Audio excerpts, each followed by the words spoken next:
Hi everybody, just thought I'd let you in on the latest firing I've just had.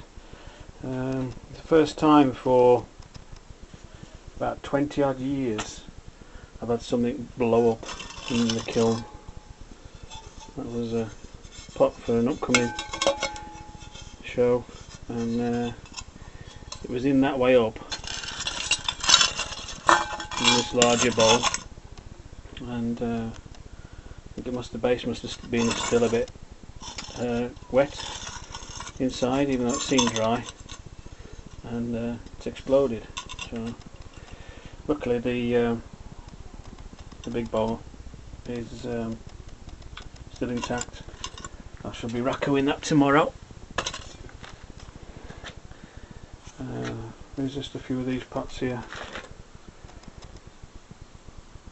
That's got copper oxide sprayed on with the diffuser like I've shown before. You know me. It's got a crack, a hairline crack in it that I didn't see before I did it. It must have been in it since I made it, and the glaze has crawled away from it, but that's not too bad. Another one there that's got an oxide underneath, and I've just a clear glaze and then green copper oxide sprayed over the top. That's quite nice. And the one there, I've done varying degrees of spray. I put it on, they're a little bit like tests these. That's just got a tiny little bit of copper sprayed on it, barest hint of it, and it's quite nice. It brings the colour out. That speckle underneath is the spray on the bottom coming through the glaze, so I quite like that one. And another one, this is just a little test piece I did for, that's manganese dioxide in a slip underneath, and then a clear glaze over the top. That's quite nice. The one there's got a bit more green in it. I'll bring it outside on this miserable day. Try and have my raku bins in the background rusting away. That's quite nice. You can see it. So there we have it. A few pieces. I shall show the results of the raku tomorrow. These are a couple of pieces I'm rakuing tomorrow.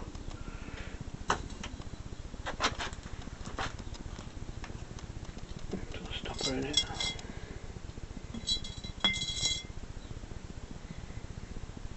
There's one there. It's for an exhibition I've got coming up at Rufford. They'll have wooden turned lids. I think you've seen me throwing these before on a different occasion. Okay, so there we have it. Just one last thing. Never stack your pots on a box that's wobbly, because this is what happens.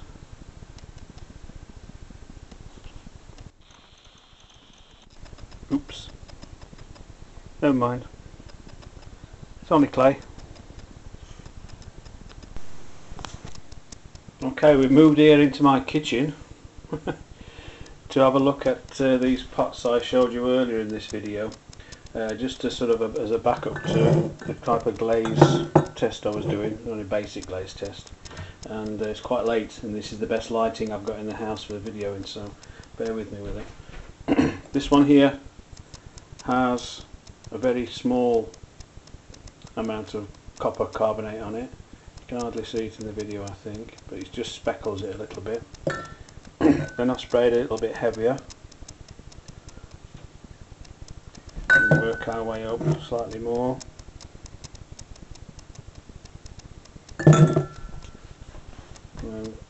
This one here,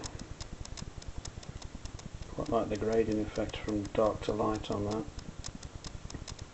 And then this one here, I gave it a good blast with the diffuser, and there's none on the back, but that's gone really glossy.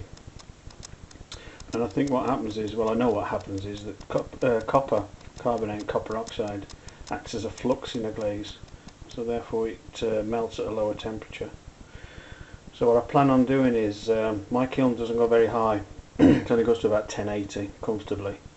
So in future what I shall do is anything with a green copper glaze effect I shall put in the bottom shelf, and other things I shall put in the top, and then obviously the flux will lower the melting point and the temperature at which it melts, and that's helped me out a lot in this kiln, because before when I did just a basic glaze firing, the bottom shelf was a little bit under fired and the top were just right. So if I juggle about with the amount of copper I put in my glazes, I should get a good effect through and be a bit more economical.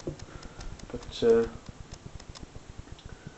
there's the different effects you can see there, from light to dark. Hope it's of use to people. Let me know if you think it's okay.